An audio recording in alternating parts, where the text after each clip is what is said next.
Alors j'ai commencé à vous rédiger une série d'articles historiques sur Noël et ses traditions.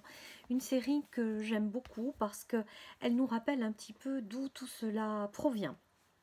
J'ai commencé en fait cette chronique par vous parler de l'Avent, du sapin de Noël et de la couronne de Noël. Donc je vais faire en fait des petites chroniques vidéo qui reprennent mes articles dactylographiés que vous retrouvez sur mon site chronique-histoire.com. Alors la période de l'Avent est la période qui précède Noël, 4 semaines avant le 25 décembre, une période au cours de laquelle on est appelé à nous recentrer, à prendre du temps pour soi, pour les autres. Et c'est vraiment un temps très très important parce qu'il nous permet d'être dans la présence concrète de l'amour que l'on va pouvoir donner aux autres et à sa famille, et qui va nous amener vers cette date du 25 décembre à laquelle nous fêtons la naissance du Christ Jésus pour la tradition chrétienne.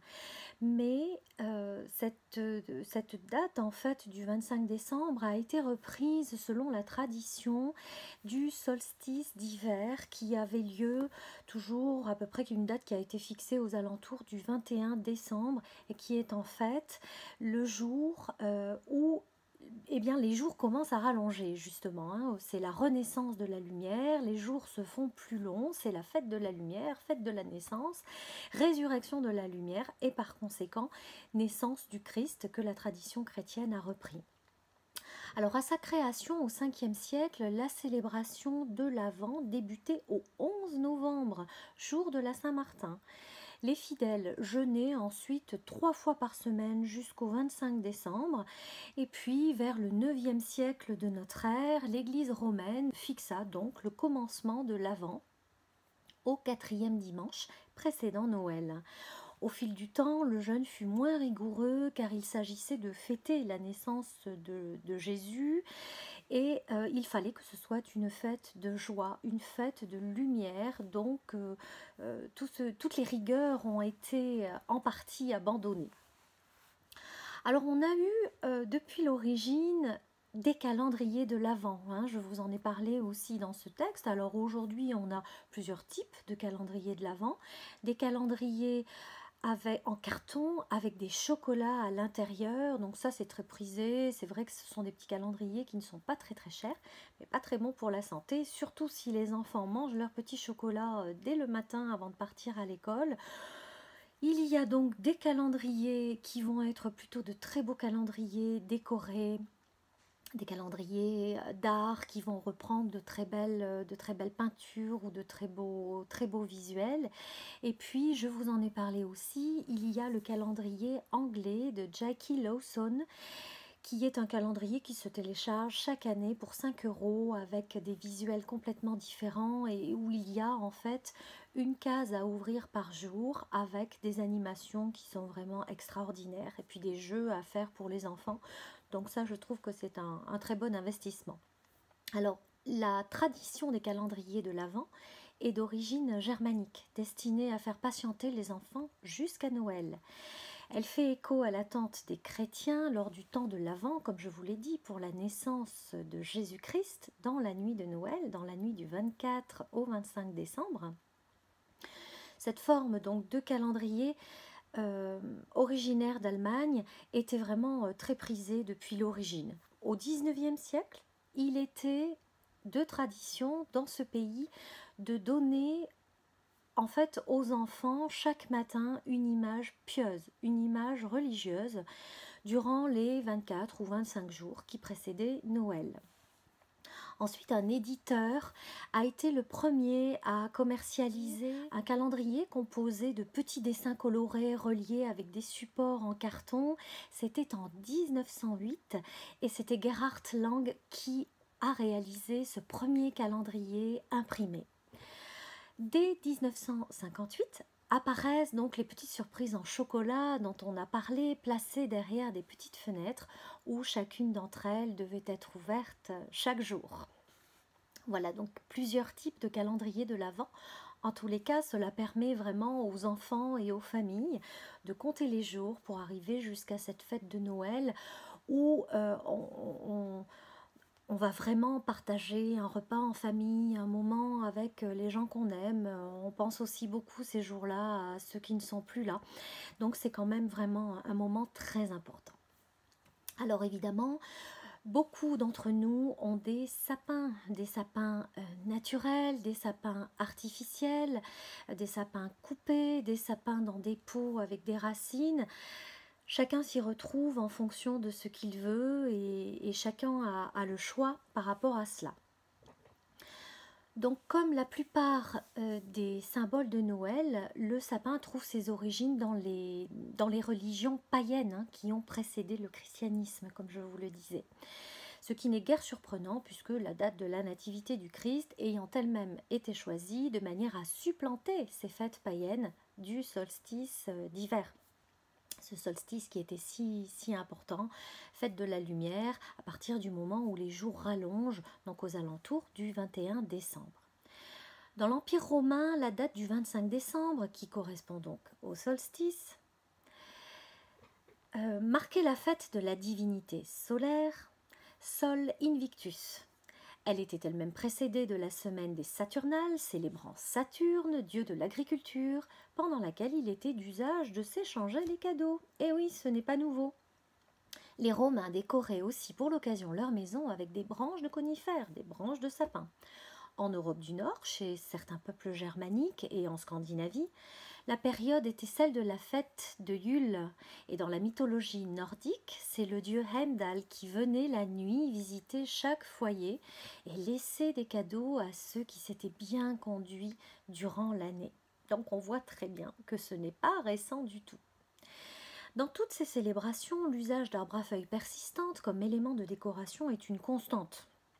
Quoi de plus symbolique au cœur de l'hiver que des arbres aux épines toujours vertes pour célébrer le retour de l'allongement des jours et du printemps prochain. La symbolique de l'arbre comme image de la vie et de la renaissance est du reste aussi répandue qu'ancienne et n'est d'ailleurs pas étrangère au christianisme. On pense à l'arbre de vie du jardin d'Éden, l'expression aussi étant une métaphore répandue pour désigner la croix du Christ.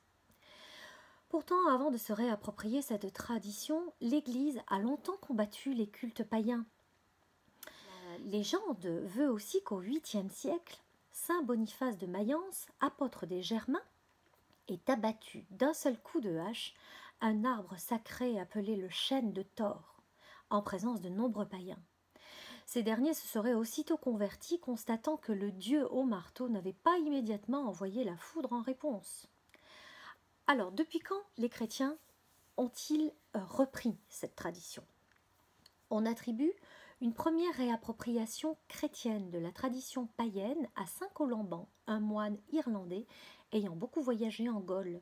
Un soir de Noël, il aurait amené quelques religieux du monastère du Luxeuil, fondé par lui-même au pied des Vosges en 590. Là se trouvait un très vieux sapin, objet d'un culte païen. Chez les Celtes, l'épicéa était en effet considéré comme l'arbre de l'enfantement. Colomban et ses compagnons auraient alors accroché leurs lanternes aux branches des arbres, de manière à dessiner une croix lumineuse.